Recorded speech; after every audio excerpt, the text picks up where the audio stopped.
नमस्कार, मी स्वीटी जोशी, आर्टिस्ट.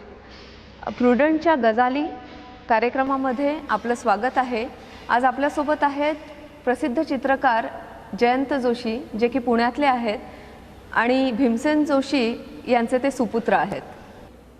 आणि ते त्यांचा फोटोग्राफी, चित्रकला, कविता आणि संगीतावर त्यांचं प्रचंड प्रेम आहे. तर आपण आज त्यांच्याकडनंच या सगळ्या गोष्टींबद्दल आपण ऐकून घेऊया. तर सर, मला तुमच्या बालपणाबद्दल ऐकायला आवडेल की तुमचं बालपण कसं होतं, तुमच्यावर झालेले गाण्याचे संस्कार.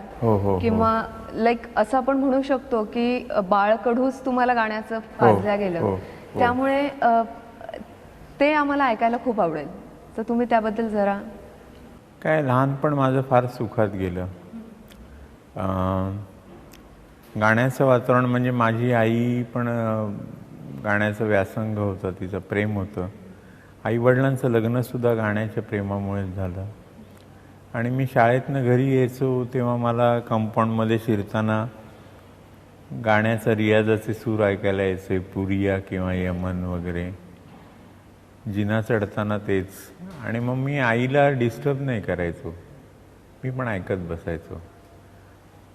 वडिलांचं तर वडिलांचे दौरे इतके, वडिलांना इतके ते बिझी असायचे, सारखे प्रवासातच असायचे. पण पुण्यातसुद्धा त्यांचे खूप कार्यक्रम व्हायचे, पुण्या, मुंबईत, इतर ठिकाणी.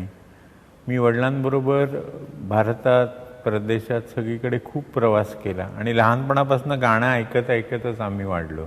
भीमसेन जोशींचे तुम्ही सुपुत्र, तर त्या गोष्टीबद्दल पण ते कसे होते किंवा त्यांना चित्रकलेची माझा जेव्हा जन्म झाला, म्हणजे वडिलांच्या 30व्या वर्षी माझा जन्म झाला, तेव्हा त्यांचा रियाजाचा काळ संपलेला होता.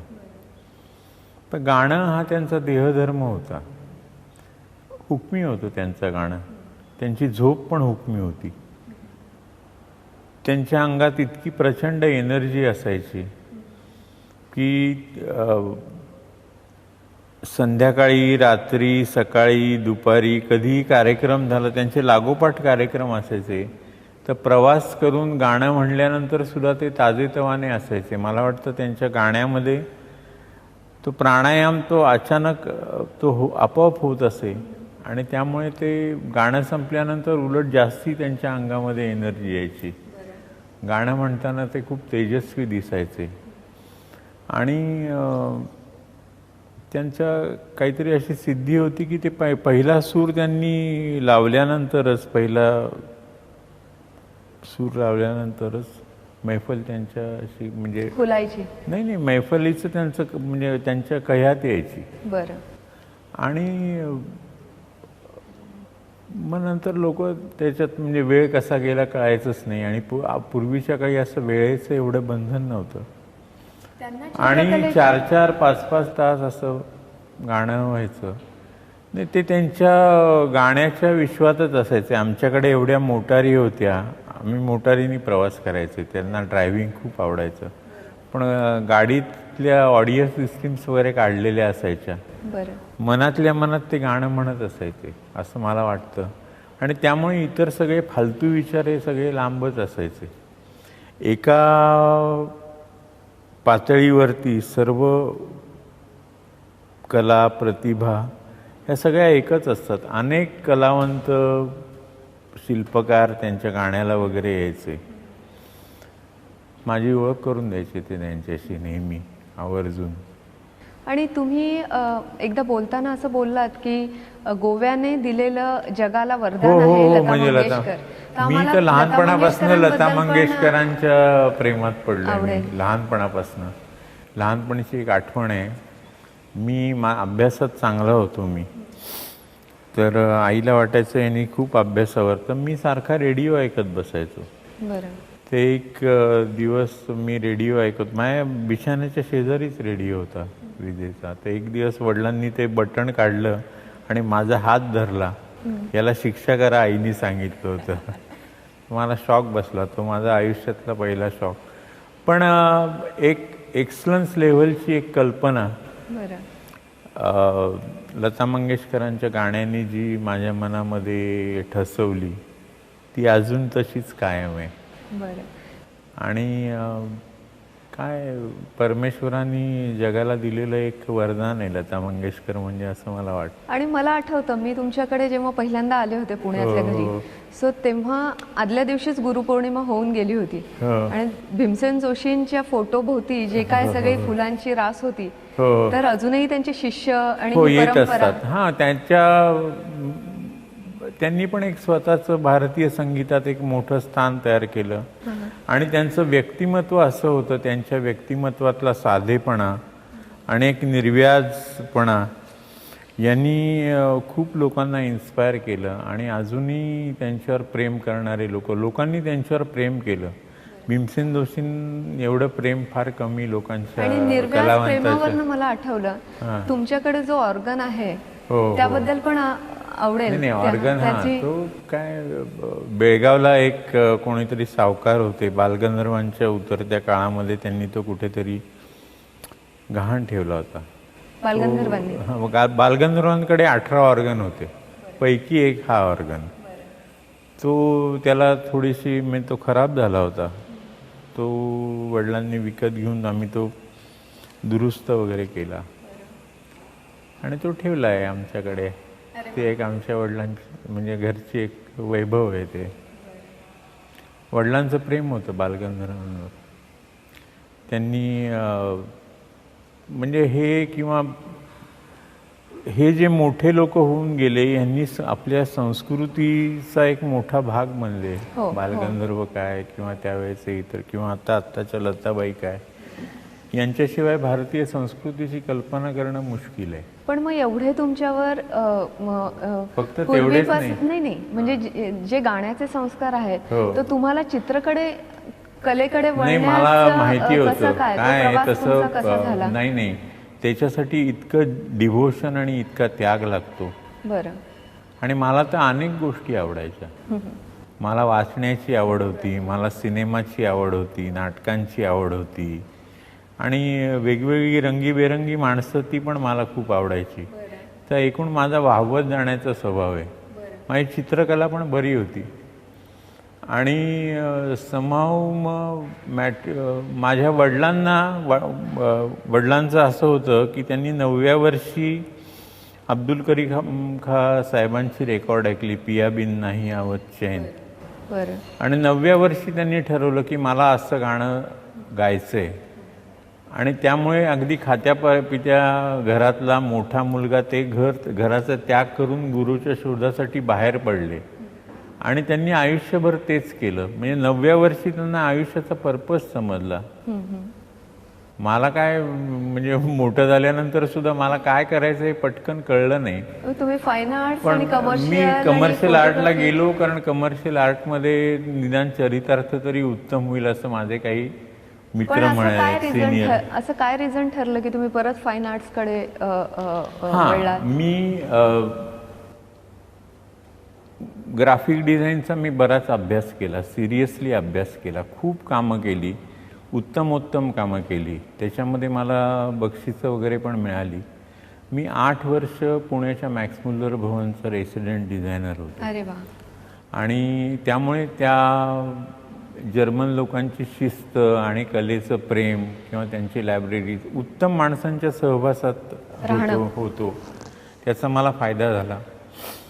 आणि 8 वर्षानंतर एक दिवस 89मध्ये ईस्ट जर्मनी आणि वेस्ट जर्मनीचं विलिनीकरण झालं. वेस्ट जर्मनीनी ईस्ट जर्मनीला दत्तक घेतलं आणि त्यांचं कल्चरल बजेट एकदम कर्टेल झालं.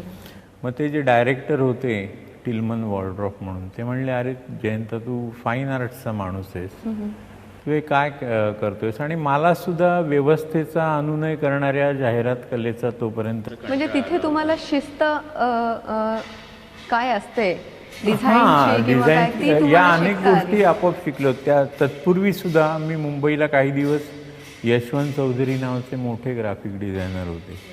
त्यांची कम्युनिका नावाची कंपनी होती, तिथे काही दिवस नोकरी केली. पण मग या शिस्त जी तुम्ही डिझाईन ती आपल्या अंगात भिनते, ती आपल्या अंगात फाईन आर्ट्स मध्ये काय उपयोग होतो का? किंवा नक्कीच. म्हणजे आपण आर्ट स्कूलमध्ये एकूण जातो कशाला? आर्ट स्कूलमध्ये आपण स्किल्स आपली जी असतात ती अत्युत्कृष्ट व्हावी म्हणून आपण आर्ट स्कूलमध्ये जातो.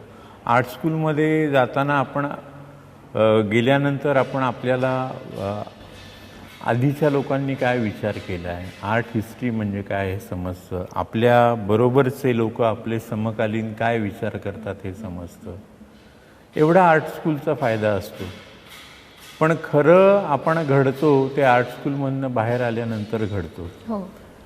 आपण स्वतः काय आहोत, आपली आयडेंटिटी काय आहे. जाहिरात कलेचं कसं असतं, you have to flow with the trend. पण मग तुम्ही पण फाईन आर्ट्समध्ये तसं नसतं. फाईन आर्ट्समध्ये तुमचं एक्सप्रेशन, तुमचं काय, याला फार महत्त्व आहे. तुमचं चित्र पाहून जर लोकांना असं वाटलं अरे हे तर या माणसासारखं चित्र दिसतंय, तर गेलं त्याचं सगळं. तुमचं चित्र हे तुमचं वाटलं पाहिजे. तुमचं फिंगरप्रिंट जेवढा तुमचाच असतो किंवा तुमचा DNA जेवढा तुमचा असतो, तुमच्या संस्कारांसकट, तेवढं तुमचं हस्ताक्षर कसं तुमचं स्वतःचं असतं, तसं तुमचं जे एक्सप्रेशन आहे ते तुमचं वाटलं पाहिजे. तर लोकांना त्याच्यामध्ये रस वाटेल. आता इथे म्युझियम ऑफ गोवामध्ये जे तुमचं प्रदर्शन चालू आहे, तर हे सगळे पेंटिंग्स, तुमचे फोटोग्राफ्स हे अमूर्त आहेत.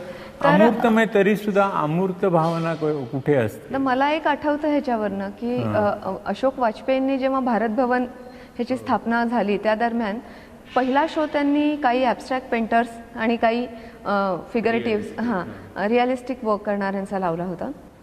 तर तिथल्या जवळपासच्या आदिवासी लोक पण त्या ह्याला आले होते, ट्राईब्स. आणि काही ॲबस्ट्रॅक्ट म्हटल्यानंतर एलिट क्लास आपण म्हणू शकतो, उच्च श्रीमंत लोक, ही पण लोक आली होती की ज्यांनी गायतोंडे वगैरे या लोकांच्या पेंटिंग समोर उभं राहून विचारलं होतं की याचा अर्थ काय. पण एकाही आदिवासी माणसाने विचारलं नाही. तर ही जी जगण्यातली घडण आहे अमूर्ततेची, ही जी निसर्गाकडनं मिळालेली आहे आपल्या सगळ्यांना, तर ही खूप काय म्हणतात जाणीवेशी निगडीत आहे. म्हणजे जे दिसतंय समोर त्यापेक्षाही तुम्हाला तुमच्या मनाच्या खोल तळामध्ये काय जाणवतंय आणि तुम्ही ते चित्रामध्ये कसं उमटवताय हे त्यावेळी म्हणजे ते कळतं. तर ते अमूर्तबद्दल तुम्ही आम्हाला जरा काही सांगू शकाल का, की तुमची व्याख्या काय आहे अमूर्ताची? किंवा नाही, अमूर्त म्हणजे आपण अनेक गोष्टी बघतो, अनेक गोष्टी शब्दातनं आपल्याला त्याच्या व्याख्या समजतात. हा डोंगर, हा दगड, ही माती, हे केमिकल, हे ते, असे अनेक आपल्याला अनवॉन्टेड इन्फॉर्मेशन किंवा त्याच्या अनुषंगिक अनेक माहिती आपल्याला कळते. पण ती माहिती कुठेतरी आपल्या तळमनामध्ये ती वजा होते आणि त्याचा एक आपल्याला एक थर उरतो. एक म्हणजे ग्राफ किंवा काहीतरी असं फील लेवलवरती आपल्याला अनेक गोष्टी जाणवतात. तर ही चित्र म्हणजे मला फील लेवलवरती जाणवलेल्या गोष्टी आहेत. तर आदिवासींचं तुम्ही म्हणलं ते, आता तुम्हाला जे काय वाटत असेल तर ते आपोआप म्हणजे त्यांच्या लाईफस्टाईलमध्ये, जीवनशैलीमध्ये अशी गोष्ट आहे की ते एकमेकांचा आदर करतात. शहरी संस्कृतीमध्ये आपण एका विचाराला इतके बांधले गेलेले असतो कुठल्या तरी, तर दुसऱ्या विचाराचा प्रतिवाद करायला लोक एका पायावर लगेच तयार असतात. एक माणूस म्हणून तुम्हाला काय वाटलं याचा आदर एक साधा माणूस जितक्या उत्तम रीतीने करू शकतो तितका सुसंस्कारित माणूस कधी कधी करू पण शकत नाही. हा अर्बन जगण्याचा एक भागच बनून गेलेला आहे की एकमेकांचा सतत प्रतिवाद करत राहतो माणूस. आणि अमूर्त जाणीव, तर हे कुठलंही पूर्वग्रह दूषित न असता प्रत्येक माझी प्रतिमा जी आहे ती लोकांनी बघावी इतकी माझी साधी इच्छा आहे. मग ती 1-2 मिनटं तुम्ही बघितल्यानंतर, तिच्याकडे बघितल्यानंतर ती तुमच्याशी आपोआप बोलायला लागेल अशी माझी आशा आहे. आणि अमूर्त जाणीव ही किंवा जे काय आपण रोजच्या वापरातल्या गोष्टी किंवा रोज आपण जे काय बघतो निसर्गामध्ये ते पण फार अमूर्त आहेत सगळ्याच गोष्टी. म्हणजे लाईक आपण फुलपाखराला चिमटीत घेण्याचा प्रयत्न करतो, ती जाणीव आणि त्या क्षणी ते फुलपाखरू उठून जाणं, तर ती एका कलाकाराकरता ती पण अमूर्ततेची जाणीव आहे. त्याच्यामध्ये एक मोठी एक लिरिसिझम आहे. तो लिरिसिझम जो आहे तो कसा पकडणार किंवा एखादी एक सुरावट असेल तर ती तुम्ही अशी पकडू नाही शकत, ती तुमच्या मनामध्येच खोल कुठेतरी राहते. हां, तर त्यावेळेला निसर्ग हा इतका मोठा जादूगार आणि निर्माता आहे, त्यांनी अनेक गोष्टी ऑलरेडी तयार करून ठेवलेल्या आहेत आणि ऋतूप्रमाणे त्याच्यावर तो प्रकाश कसा पडतो त्याप्रमाणे ती प्रत्येक गोष्ट ही वेगवेगळी दिसते. इवन आपण कपडे खरेदी करण्याकरता जातो त्यावेळी पण आपण रंगांकडे आकर्षित होतो अगदीच, किंवा ते कारण patterns स्टाईल जे असतात, एकदम दिसत style नाही. असतात. तर या छोट्या छोट्या गोष्टी पण आपल्याला अमूर्तकडे नेणाऱ्याच आहेत. म्हणजे नाही, अमूर्तमय मला असं वाटतं की जाणीवेशी निगडीत जास्ती जाणीवेशी येते. निगडीत एखादी गोष्ट तुम्हाला एखादा माणूस माहिती पण नसतो पण तो एकदम तुम्हाला आवडून जातो. हां, तो काही बोललेला नसतो तुमच्याशी पण त्याचं व्यक्तिमत्व तुम्हाला बघितल्यानंतर तो ते सहृदय तो वाटतो माणूस. हो.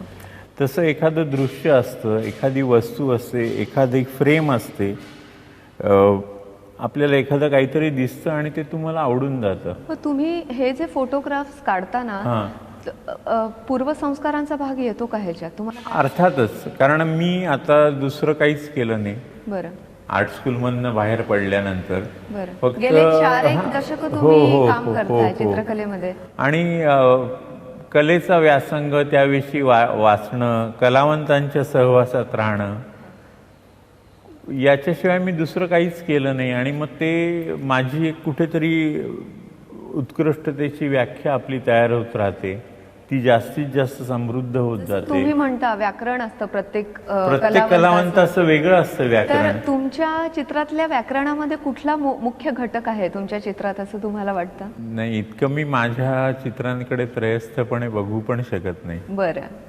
आणि त्या वेळेला मला ती गोष्ट आवडली, ती मी केली. नंतर ती काही काही गोष्टी त्यातल्या टाईमलेस असतात, काही काही गोष्टींबद्दल मग नंतर नाही सुद्धा आवडत. आणि मग हे असं असतं तर जास्ती बरं झालं असतं असं पण वाटत राहतं. थोडक्यात हा जो म्हणजे कलेच्या दृष्टिकोनातून आपण बघणं हा एक प्रत्येक गोष्टीतला फार मोठा आनंद आहे. त्याला कुठेही धक्का लागू शकत नाही. सामान्य व्यावहारिक जे आयुष्य आहे ते आयुष्य आणि हे कलेचं जग हे फार वेगळं आहे. गाण्याचं जग कसं वेगळं आहे तसंच हे दृश्यकलेचं जग सुद्धा फार वेगळं आहे. त्याच्यामध्ये त्याच्यावर ओरखडा नाही पडू शकत. आणि तो जो व्यासंग आहे, रोज नवीन नवीन आपल्याला गोष्टी समजत जातात. रोज नवीन नवीन कलावंत जर तुम्हाला भेटले तर त्यांच्याकडनं पण आपण काहीतरी शिकत राहतो.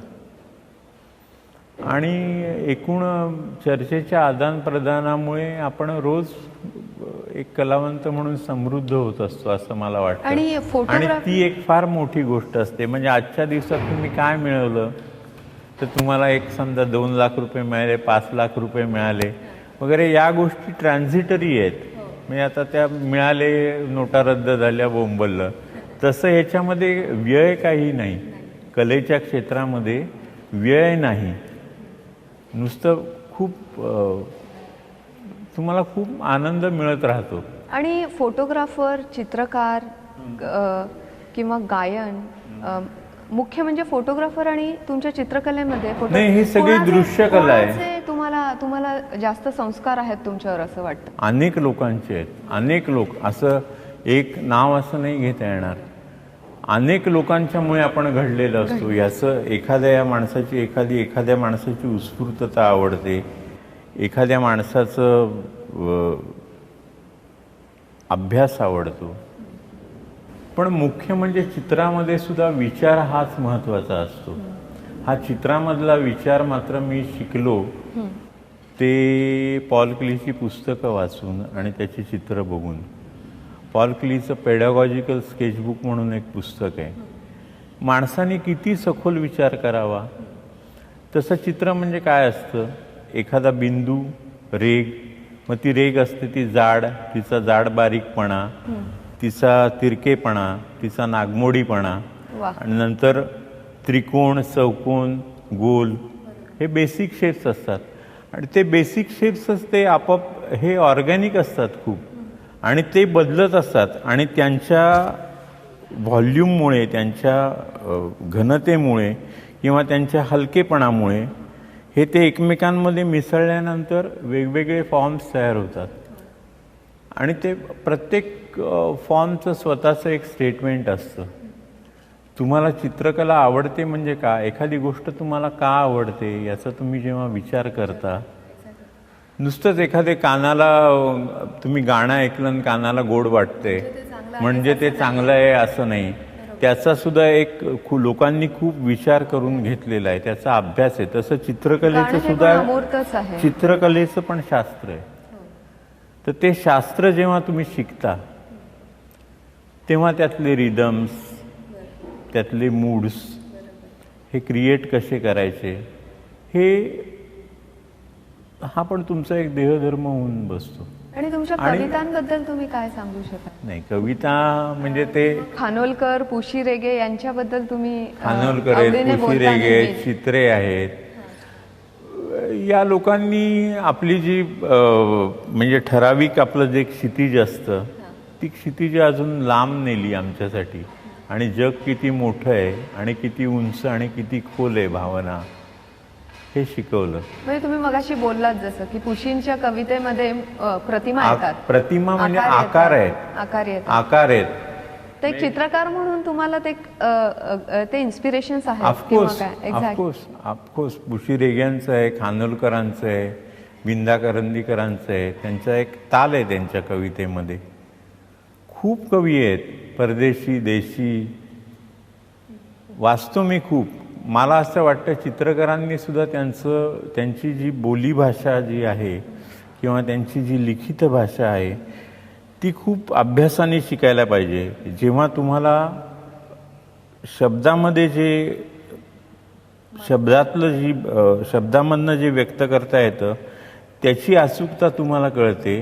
तुम्हाला शब्दांची अचूकता, त्याचा अर्थ जेव्हा नेमका कळतो तेव्हाच तुम्हाला शब्दांच्या पलीकडे काय ते कळू शकतं. हे दृश्याचं जग आहे, हे सगळं शब्दांच्या पलीकडे आहे. तुम्ही एखादी गोष्ट जर शब्दांमधून सांगून शकत असाल किंवा हातवारी करून, तर त्याला चित्र कशाला काढायचं, गरज नाहीये त्या गोष्टीला. आणि चित्र सुद्धा काढायचं म्हणजे त्याचा मीडियम. बहुतेक चित्रकार हे बोलताना त्यांच्या टेक्निक बद्दल, तर टेक्निक पेक्षा त्या चित्रांमधला विचार जो असतो ना तो महत्वाचा असतो असं मला वाटतं.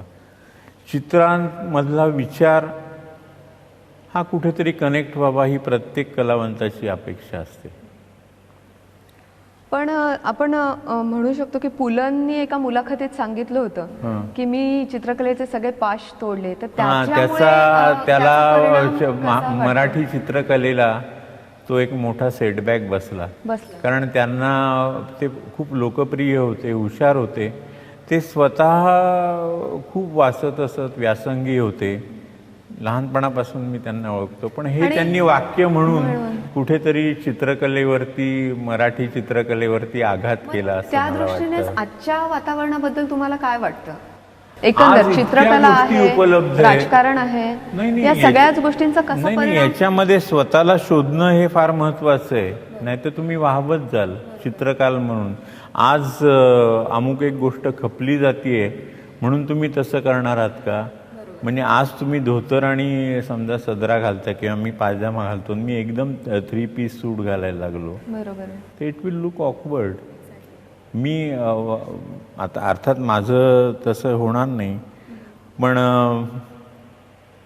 तरीसुद्धा आपण स्वतः कोण आहोत याचा सतत विचार करायला पाहिजे. कलावंत म्हणून, माणूस म्हणून, तरच शब्दांच्या पलीकडे फील लेवलवरती जे आहे ते तुम्हाला चित्रातून व्यक्त करता येईल. पण तुमच्या जाणीवा, तुम्हाला काय भावतं किंवा तुमचा हा जो सगळा अमूर्ततेकडेचा जो प्रवास आहे त्याच्याबद्दल अजून आम्हाला ऐकायला आवडेल. काय बोलू मी आता, पण माझं मनाचा मोठा भाग हा गाण्यांनीच व्यापलेला आहे. इतके मोठे मोठे कलावंत आणि इतके मोठा त्यांची सृष्टी आहे प्रत्येक कलावंताची, काय म्हणू. आणि या सगळ्याचं कॉन्ट्रीब्युशन मी जेव्हा जगाकडे बघतो तेव्हा मला खूप त्याचा फायदा होतो. कुठेतरी या गोष्टी जुळून येतात.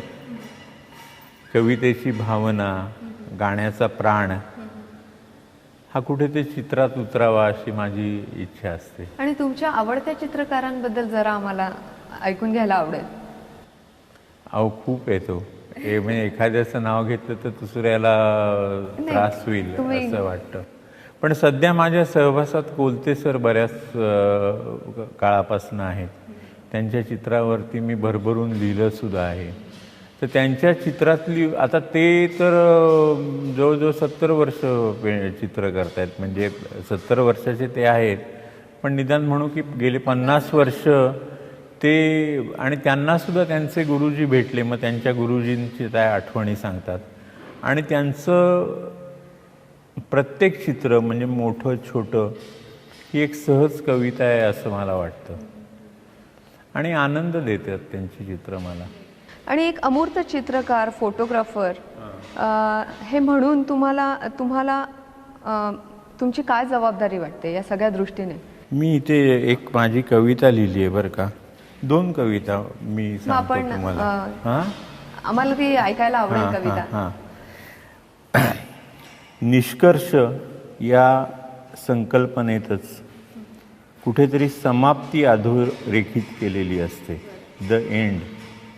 तुम्ही एखाद्या गोष्टीचा निष्कर्ष काढता आणि ती गोष्ट बाजूला जाते. पण कलावंतासाठी निकष आणि निष्कर्ष हे प्रवाही असतात. त्याच्यासाठी प्रत्येक एक्सप्रेशन, प्रत्येक अभिव्यक्ती म्हणजे एक पॉसिबिलिटी असते, एक शक्यता असते.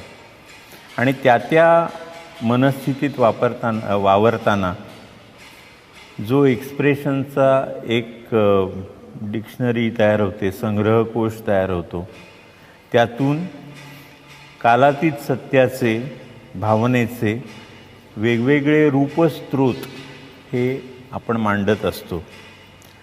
संस्कृतीच्या संक्रमणाच्या, म्हणजे आता हा ट्रान्झिशन पिरियड आहे, संस्कृतीसुद्धा प्रवाहीच आहे. संस्कृतीच्या उत्क्रांतीच्या आरोह अवरोहात या गोष्टींचं फार मोठं महत्त्व आहे. आणि हेच संदर्भ जपायचे असतात. आणि ती कलावंताची जबाबदारी आहे. क्या बात आहे. थँक्यू. थँक्यू. चित्रकार जयंत जोशी यांचं प्रदर्शन म्युझियम ऑफ गोवामध्ये 8 डिसेंबरपर्यंत चालू असणार आहे. तर रसिकांना मी विनंती करते की त्यांनी मोगला जरूर भेट द्यावी. आणि जयंत जोशी यांना मी मनपूर्वक शुभेच्छा देते. नमस्कार.